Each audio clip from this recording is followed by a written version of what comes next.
now? Hi! Crowley's gonna help us. This is perfect. We're gonna be ranking all of the expansion packs for Sims 4, with Royalty and Legacy coming out tomorrow. I'm gonna make my prediction on where it falls in this category. So, what is it exactly that we're ranking? We're going to be looking at the cross-pack integration of the gameplay elements of each of these packs. Some of them, they work in every world. Some of them, you literally have to stay in your own world and you can't leave. Otherwise, what's the point? Our categories are our gold star standards. These are ones that can be used and are just kind of passively there, and they work so well that you not only don't notice that they are working, but you would miss them horribly if for whatever reason they were removed.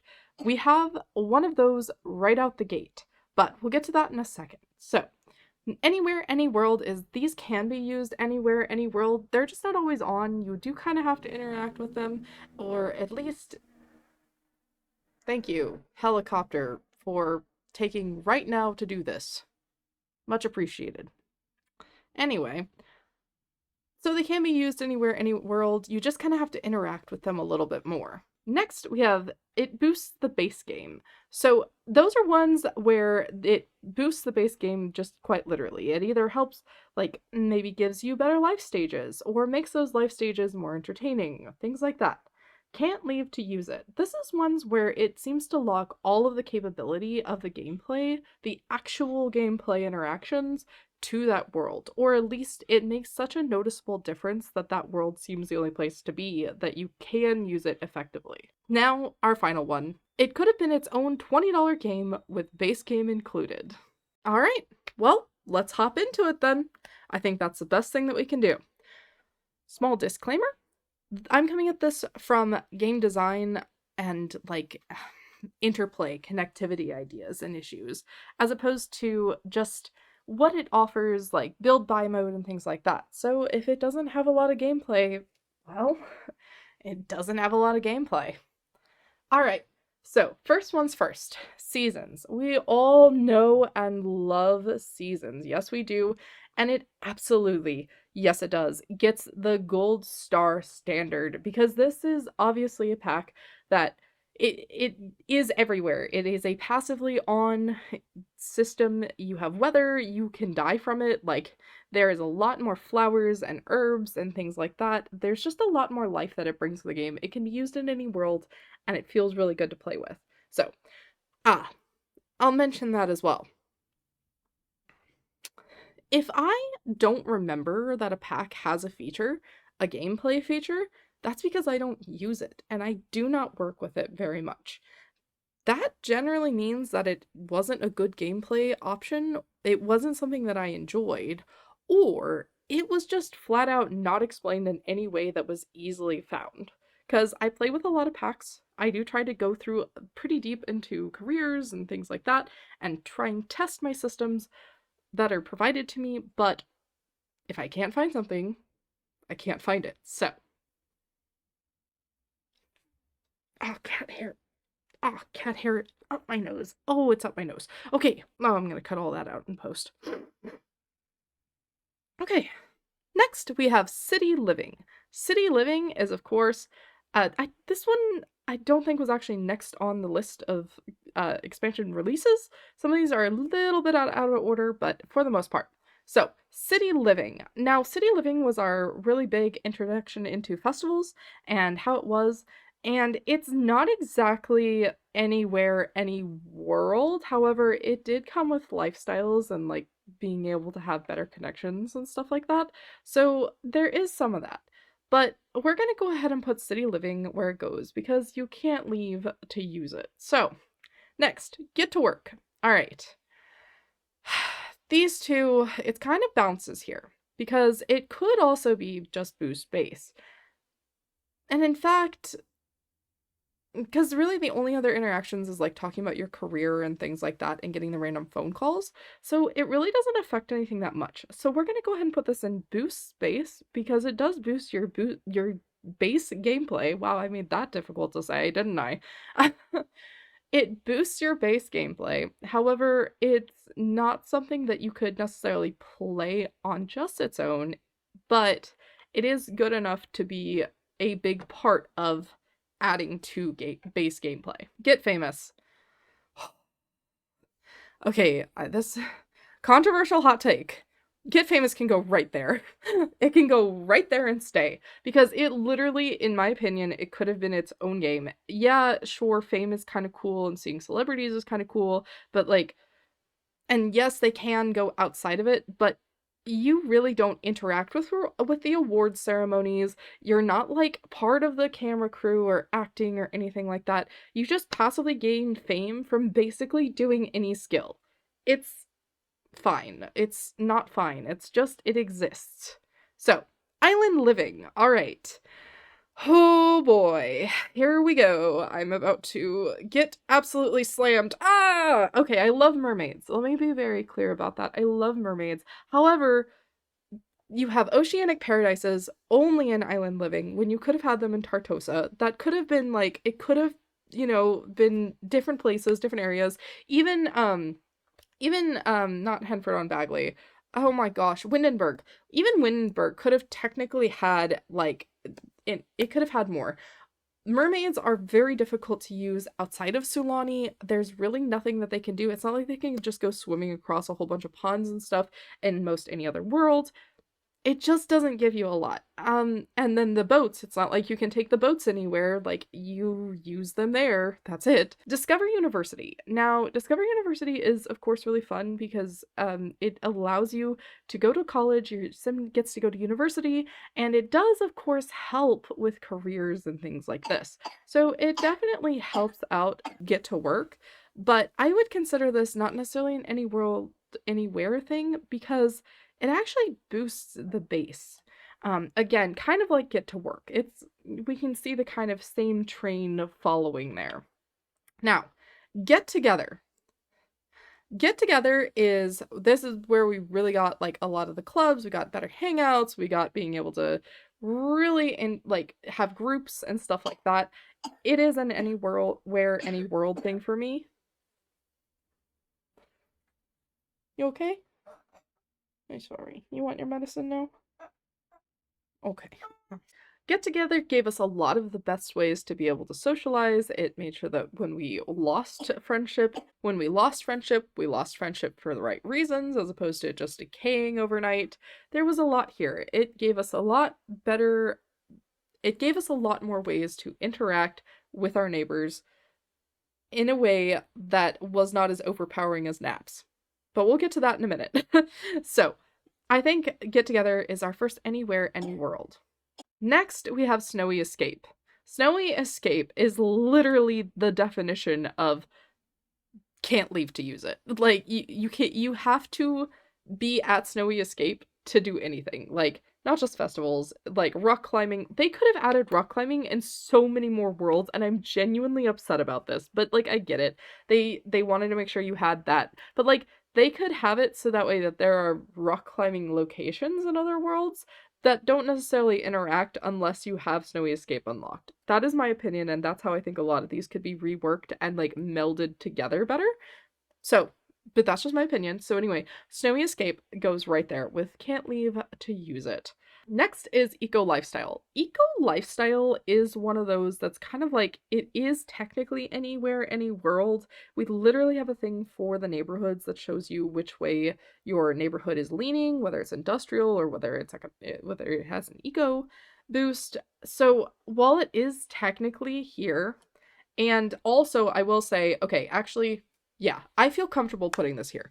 First I was like not, but now I am. Because I use the flooring from this constantly. The flooring and the walls for constant rent reductions. Like you can put the walls or you can use the tile as your ceiling and you get a base reduction in rent price. Like it's so helpful. I use it quite a bit. I use it of course with Tiny Living a lot, but the actual like storyline of like the civil engineer and like making your eco lifestyle and stuff like that one side or the other, I don't use it very often anymore. However, I did used to a while ago, particularly when I made a sim that was supposed to specifically be against Nancy Landgrab, and she was supposed to become, like, she wanted to make everything industrial. So, like, I had a really good time with it, and it does work, and I do utilize pieces of it to help with certain other parts of gameplay. And it can be used anywhere, any world. So I'm gonna argue that it is good where it is. Alright. Next we have cats and dogs. Okay. Stop. I come in peace. Let me do the hold on. Cats and Dogs could have been its own $20 game with base pack included. You should not have had to pay $40 for this pack. You should not have had to pay $40 for this world. You should not have had to pay $40 for cats and dogs that look like things out of your nightmares. Like, there's only, like, 2 simmers out there who make amazing pets. One of them, oh gosh, Pug, their name, not her name. Their name is Pug something, and they make the most amazing creatures and animals, and it's so cool. However, they don't really appear unless you have the specific lot traits on. So I'm gonna put it here because I think that people could enjoy cats and dogs for what it is on its own.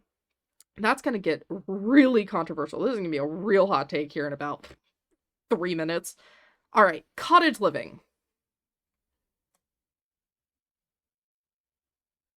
Okay, why do I say Cottage Living is one of the gold star standards? Okay, because it could fall into anywhere, any world. You're totally right on that. However, I don't know if you've noticed this, but Cottage Living comes with a bunch of, well, not a bunch, but it comes with a specific lot trait that is called Simple Living. So if you don't want to just have your stuff everywhere, and this is me, I'm a person who likes to have, like, the items on hand to be able to then craft something with them. So this for me is, I use Simple Living like all the time. I try to do it on my own. I literally have that as my own personal gameplay regulation, to have the objects or the items to the best of my ability before I make the thing. Like, so this made it better for me in some ways, and also the gardening plots are great. You know, the way that you can, like, the selling and the stall selling and stuff like that is really good. The fact that you're able to finally sell groceries in a way that's actually selling groceries as opposed to just, like, you know, selling them from your inventory, which is so lame to me.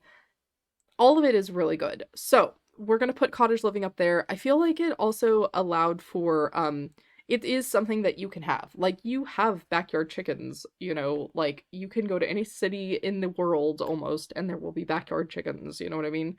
Like, it works. It just works. It is also my favorite to utilize for gameplay interaction, like moving into somewhere new and like almost homesteading in a new world. I really, really like it. And rags to riches and stuff like that is, of course, like, all of it interacts and works very well, and it works well with all the packs, and it works very well with the base play. That's my argument for that. So now we'll move on to High School Years. High School Years, actually, I'm gonna give this, don't eat me alive, but it is anywhere, any world as opposed to boost space. And here's why. The reason why is because this gives you so much interactivity for the teenagers. It finally gave them, like, the easier ways to die, or more ways to die, really, like, which I know shouldn't be a huge thing on the list, but here's why. It's like, they not only gave teenagers their personality, they gave teenagers a whole personality and finally fleshed out the life stage, and it can be utilized with any other pack and with base game. Like, it's so good, and you can send them to high school from anywhere. You don't have to be living on campus with Discover University. So, well, you can go to classes, but it's so much more difficult to do. So, growing together. This is going to be another one, anywhere, any world. Some people might think that growing together is, like, maybe more gold star standard. Here's why I don't necessarily think that it is a gold star standard, in my opinion, is because the parenting and the a lot of the things that it was supposed to fix, it really, it more added to the roster of things that we had to do, and not necessarily took away or gave us the ease of access on how to do them. It did give us a lot of gameplay interpolation, and it let us work with a lot of things. Like, it connected well with high school years, it connected well with childhood, it connected well with, all of that. And it gave us that full family feeling, but it's not the gold star standard. It's not, the parenting is almost more passive, but at the same time it's not, if that makes sense. Like, suddenly, yeah, the tasks, like accomplishing the task got easier, but the number of tasks that you have just multiplied, as opposed to effusing together with other with other actions. So, next we have horse ranch. Alright, and here's where I'm gonna get shot again. Alright.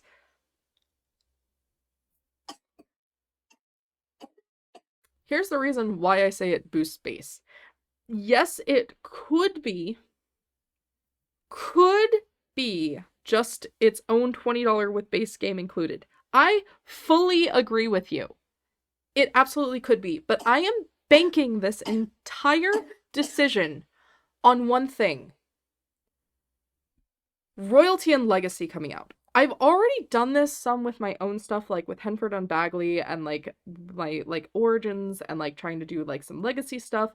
I have used horses in other ways as opposed to just like doing the horse competitions and stuff like that. I've used them as transportation methods and I really enjoy that. I really do, like, comparative to bikes. Like, I've used it for date stuff. I've used it to like feel like I'm exploring a new world because I love clearing out saves. So for me, it works a lot better, particularly because you can actually utilize the freaking horse to get around the map faster. I should have probably also given that to bikes with Eco Lifestyle, but like, Eco Lifestyle's fine where it is, okay? Like, so we've got Horse Ranch here. I also think that the interplay that it's going to have, or at least what I believe the interplay that it's going to have, my opinion, is that it's going to have a lot more interplay with Royalty and Legacy, and it's going to give us a lot more story methods in Royalty and Legacy than we're otherwise thinking. Or at least I'm hoping that we get some more things that integrate well with it. I think we're definitely going to get some build buy items that work with it, though, so I'm pretty excited about that. For Rent, I have such a difficult time with this one because I actually was super excited for Rent, and I would have put it here if it weren't for all of the problems and the fact that it is so much more of a hassle and headache than anything else.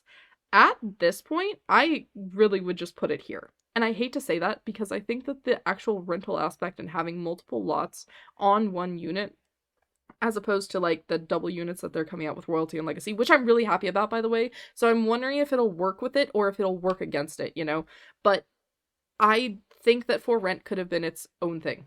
You could have just been freaking Sims land grab simulator. You could have been Sims land grab simulator. That's what this could have been.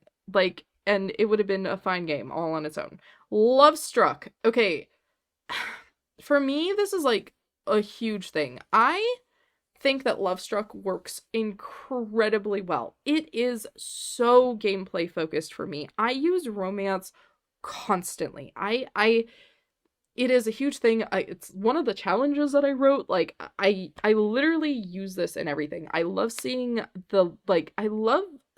them, like, different Sims on benches. I love seeing that you can clearly tell that Sims are on dates. I can tell that you can see romance and interactions and interplay much more so with this. So even though it was very overtuned for how much they were doing it, I do think that it brought so much life back into my game and feeling like lots actually had people on it. I'm going to put it up there with the gold star standard. I think that this is exactly what the feeling that they should be chasing. This, let it work, let it have a skill, let it build, let it have life that interpolates with everything around it. And so there it is. There's Lovestruck. You can be mad about it. Life and Death. I think Life and Death did one of the absolute best jobs out of all of the like gameplay and pack setups. So it is one of the best life stage choices. It brought life back to ghosts. Like, I mean, I'm so glad that we had ghosts, but this truly gave ghosts of vibrancy. Like, yeah, okay, maybe the skills weren't all that great. The skills weren't all that great per se from the mastery track, but at the same time, I suddenly see ghosts sleeping and being happy and like doing things instead of just haunting people. Not only that, it's basically like ghosts got a refresh, and they're the first occult to do so. Like, aliens really need an overhaul. They don't even get a skill tree. It's really sad. But we actually got an occult refresh. I love refreshes, and I think it's something that the Sims team should be focusing on, even though I know a lot of people think that they should just leave it alone. No, I think that this was a good way to do it. They integrated something from the past, made it better, and actually brought it to life. Ghosts are no longer just random nuisances or past family members that you want back but can't get back. Like, you have the ability to just, they are a ghost. They can be a free roaming ghost. They can be part of your household. Then the spirit's journey, like, or soul's journey, I love Soul's Journey. I love doing that track. I love the fact that I feel like the satisfaction point gain is actually there. It's what wants and stuff used to be, and like, well, what wants are now versus what whims used to be in Sims 3. Like, you actually get points for it, you know? Okay, moving on from life and death, because I could literally talk about it all day long until we all died from it. So, let's go ahead and next we will look at businesses and hobbies. What am I going to say about businesses and hobbies? What am I going to say about businesses and hobbies? Anywhere, any world. So it's not a gold standard for gameplay per se, because as much as it is really cool to have your own small business, your own hobby, and you do definitely get to talk about them quite a bit, they really are just an expansion, like a very minor expansion, like singular hobbies almost. Now, of course, we did get pottery, tattooing, stuff like that, but I love small businesses. I love creating small businesses. Most of my Sims end up owning a small business. However, it's not a gold star standard per se, because you don't have to use the shop for anything else. Like, you can use the shop for pretty much whatever else you want to from any of the other packs. However, you're not utilizing the shop for the other packs, if that makes sense. All the other packs are flowing into it as opposed to it flowing into the other packs. So it is an anywhere, any world pack. I love it, but today is not about my favorites. Today is about how the gameplay works and how they interact with past packs and hopefully future packs and with the base game as a whole. Now, Enchanted by Nature. Why did I put it there? And why am I doing this? In fact, we'll just go ahead and do that. So, why is it here? Why is it second underneath seasons? Because it works so well. You know how you love rags to riches challenges? You know how you love to forget to actually have food on hand when your sim goes out? You know how love to fall asleep on the floor? This pack lets you do it all with the click of a button as opposed to having to wait for those things. You can even pee in a bush that you summon, and it is called a privacy bush. It is the best. You can do whatever you need to for your needs whenever you want to, as opposed to just having your sim collapse or whatever. It's so good. It's so helpful. Okay. Next, we have Adventure Awaits.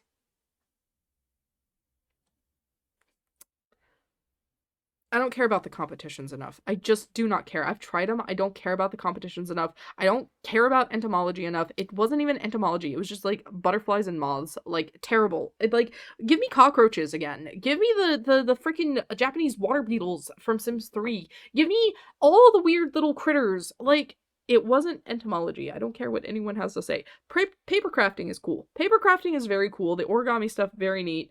I do really like this world, but that's the thing. It's very much its own world. I don't feel like it brings anything to the table for outside of that play. I mean, again, you can do competitions and you can utilize it, but it's another thing where all the packs you have feed into it versus it feeding into all the other packs. So, all right. And then finally we have dun da da dun dun dun da da dun dun dun da da dun dun dun. Royalty and Legacy is coming out tomorrow. So let's go ahead and just chat about where I think that this is going to be. Drum roll, please. And I think it's gonna go here. While I do think it's going to be its own world and very separated into its own neighborhoods, and that there's going to be a lot to necessarily do in them, I do think that the integration of royalty throughout different neighborhoods and the different worlds is going to be huge. I think that while it's going to have a lot of the gameplay from the other packs, we are going to see the enhancement of it. It's not going to be that the other packs are feeding into it. It is enhancing all of the other packs. That is what I'm hoping for. That is what I'm let me just, if this was a real crown and I could order it to be like that, that's what I would choose. But we can only hope. We can only see tomorrow. And I'm going to stream it. I'm going to stream it live. I'm going to stream the update. Hopefully nothing goes wrong with the update. But that is what I'm going to do. So I think that that is the tier list for today. Let me know what your thoughts are down below in the comments. Hit subscribe if you like this. We'll talk about other gameplay stuff, definitely the gameplay from Royalty and Legacy together. But if you want to do your own tier list, I have it up on the tiermaker.com. And it's under expansion packs ranked on cross-pack integration in the Sims 4 tier list.